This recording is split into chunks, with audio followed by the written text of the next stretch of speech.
All right, but we got to move on to the number one story of 2022. The last two stories, you could say, were part of the fourth quarter of the year. So a lot is still unfolding there, but this one had a chance to breathe throughout most of 2022. So earlier this year, the one story that shocked us all was former UFC heavyweight champion Cain Velasquez getting arrested and charged with attempted murder. That was one of many charges, by the way. Velasquez was enraged after a man who had allegedly sexually assaulted his son was allowed to leave jail and be confined to house arrest until his subsequent hearings. A few weeks ago, after 253 days in jail, Velasquez was allowed to return home under electronic device supervision until his case is tried. Again, this one rocked the sport all year. It was a lot to take in. So, how do you feel about everything that has transpired, and will it affect the way you view Velasquez? All right, Goes, we're coming to you now. Yeah, man, this is a story that's just been going on all year, and I feel like even next year we're going to be talking about this probably at the end of the year. First of all, mad props to Nolan King for the way he's covered this. A lot of knowledge coming out of that, and we appreciate all the hard work he's done. But when you look at the situation, we're all going to have different opinions of what we would have done in this situation, and people tend to share that and they love that. It's going to differ from person to person. But what doesn't differ is the law, right? The law is the way it is, and the law comes with consequences. And we saw what happened to Cain Velasquez. And at the beginning of this, when we first talked about this, if you would have asked me, do I think Cain Velasquez would do something more if he were let out early on, I'd probably say, I don't know. This is a very touchy subject, and it differs from person to person. But I will say that after the time he spent in jail, if you were to ask me that question now, I would feel pretty good about saying no. I don't think Cain Velasquez will be an issue going forward. I think that time served has a purpose, right? It kept him away from his family, and I think he saw the value in that. So I don't think it'll be a problem going forward. But the justice system is the way it is, man, and more things are going to come out. More of this is going to play out.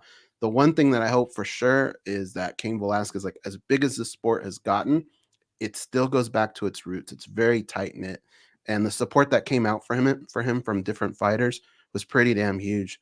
And I hope he can appreciate that, and I hope the best for him and his family going forward.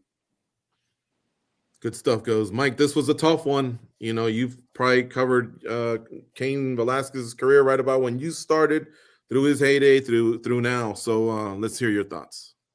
Obviously, yeah, like just so unsuspected when it happens, right? Like Cain Velasquez seems like such a gentle giant. Anytime you get the chance to speak with him, very soft spoken, and seems like a humble, down to earth kind of guy.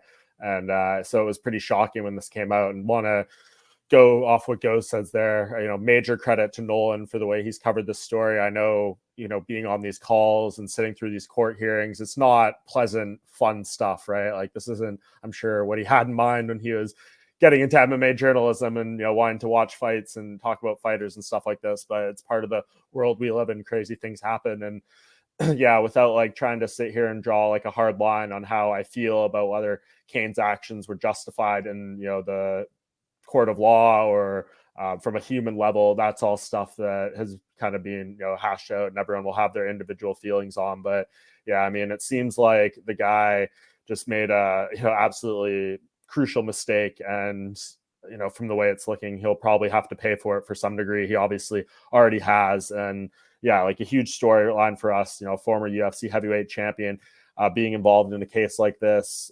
There's nothing really like it that's ever happened in the history of our sport here. So it's something that deserves all the attention it's got and needs to be talked about and followed. And yeah, in my opinion, rightfully the number one story of the year, just because, of how big of a name Cain is in the profile he had in. And yeah, as Goes kind of said, you see the support he's had from the industry and, people in his personal life and things like that. And you're glad that he has that type of at least comfort and things like that. As he's sitting in a jail cell, and thankfully, he is out now and able to spend time with his family. We'll see how long that lasts or whatever the case may be when this thing is resolved. Hopefully it does get resolved one way or the other. So Cain Velasquez can have clarity about his future sooner than later. His family can know what to expect, and they can adjust their lives accordingly going forward. But yeah, this was just one that was really hard to palate over the course of the years. You get updates and, a lot of them negative about kind of his future. and at least kind of capped off with him being able to get out and be able to put himself back in a pro wrestling thing and do something we know he's very passionate about, at least in this difficult time in his life. So all I can hope for is that one way or the other, whatever your opinion of justice being served, here it is, and everyone involved can kind of move on with their lives. Good stuff, Mike. And that is our year end. No, I'm just kidding. How could we leave out Nolan King? I also want to take the time, Nolan, to praise you for the work that you did. It was outstanding. I'm glad you even got to go watch a pro wrestling show out of it. But please finish strong here with your thoughts. You were behind the scenes. You were up close, fingers on the pulse. Tell us about this story that you covered excellently for us. Yeah, well, thanks, guys. I appreciate that. It's been, like Mike said, it's been kind of a learning curve for me, and it's been a more difficult, heavy topic than who's going to fight who next. But it's people ask me all the time what I think is going to happen. What can he get off? Will he get out?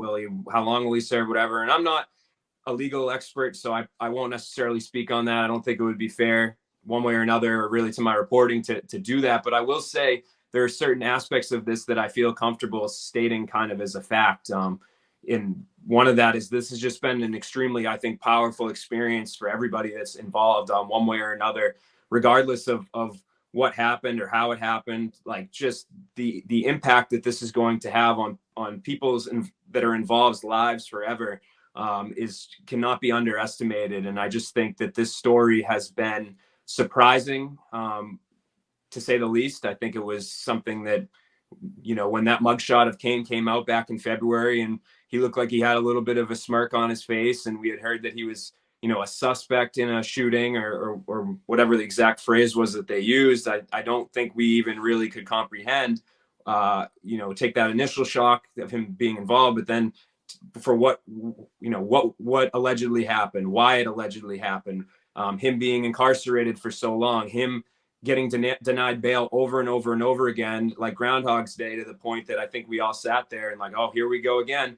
And then he gets out, and then he's doing pro wrestling, and he's got this huge MMA support group, and there's all people debating, legality versus morality. And there's all these sort of non-black and white discussions that we don't usually have about issues coming up, So I think it was, from a human perspective, it was extremely powerful overall, just to anybody that I tell about this story, about what allegedly happened and who he was and everything. I think there's just an innate interest in the mental debate that goes on about this whole thing. So obviously a massive story. I'm sure next year there'll be some more things that come out that may surprise us, that may confirm some certain aspects of this, suspicions people have, whatever.